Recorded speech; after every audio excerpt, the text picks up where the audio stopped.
গরুকে অন্য জাতের বীজ দিয়ে প্রজনন করা যাবে কিনা, এটা সৃষ্টির পরিবর্তন হিসাবে গণ্য হবে কিনা? দেশি গরুকে অন্য জাতের বীজ দিয়ে প্রজনন করা যাবে, এটা সৃষ্টির পরিবর্তন যেটি নিষিদ্ধ। লা তাগয়িরা লিখালকিল্লাহ, আল্লাহ সৃষ্টিতে পরিবর্তন চলবে না, সেই নির্দেশনার অন্তর্ভুক্ত এটা হবে না। অর্থাৎ এটা হারাম বা নিষিদ্ধ হবে না, বরং আল্লাহ প্রদত্ত সৃষ্টিগত বৈচিত্র্যকে আপনার স্বাভাবিকভাবে এখানে প্রকাশ করা হচ্ছে। এটা অস্বাভাবিক কোনো পরিবর্তন করা হচ্ছে না, বিধায় এটা সরাসরি হারাম বা নাজায়েজ হবে না। কিন্তু তারপরেও বিশেষ করে যে সমস্ত পশুর গোশত মানুষ খায় সেগুলোতে খুব বেশি আপনার ইঞ্জিনিয়ারিং যদি করা হয়, বিশেষ করে আপনার জেনেটিক্যাল ইঞ্জিনিয়ারিং যেটাকে বলা হয়, জিএমও যেটাকে বলা হয়, সেটা মানে শরিয়ার দৃষ্টিকোণ থেকে এটা কোনো ভালো জিনিস নয়, আর স্বাস্থ্যের বিবেচনাও নয়। কারণ মানুষকে যত বেশি প্রাকৃতিক হতে পারে মানুষকে সে চেষ্টা করতে হবে। দিনটা হলো দিনুল ফিতরা।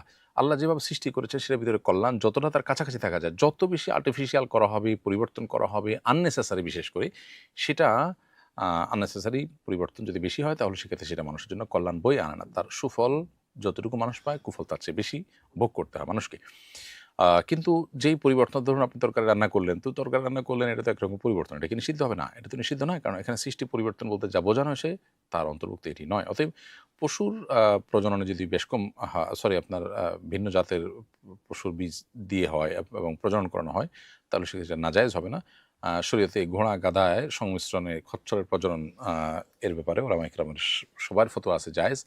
বিধায় পশুতে এটা করা নাজায়েজ নয়। কিন্তু মানুষের খাদ্যের মধ্যে জেনেটিক্যালি বা আপনার আ উম জ বায়োলজিক্যালি যদি বড় কোনো চেঞ্জ আনা হয়, সেটা অনুচিত। সেটাকেও হারাম বলা কঠিন, হারাম বলা যাবে না।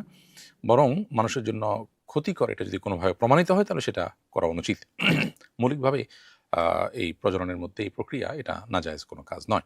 অতএব আ গরুর ক্ষেত্রে যদি আমরা বলি, ছাগলের ক্ষেত্রে যদি বলি, এক জাতের গরুর বীজ অন্য জাতের গরুকে প্রজনন করানোর জন্য যদি দেয়া হয় তাহলে সেক্ষেত্রে সেটা জায়েজ হবে। এটা নাজায়েজ হবে না।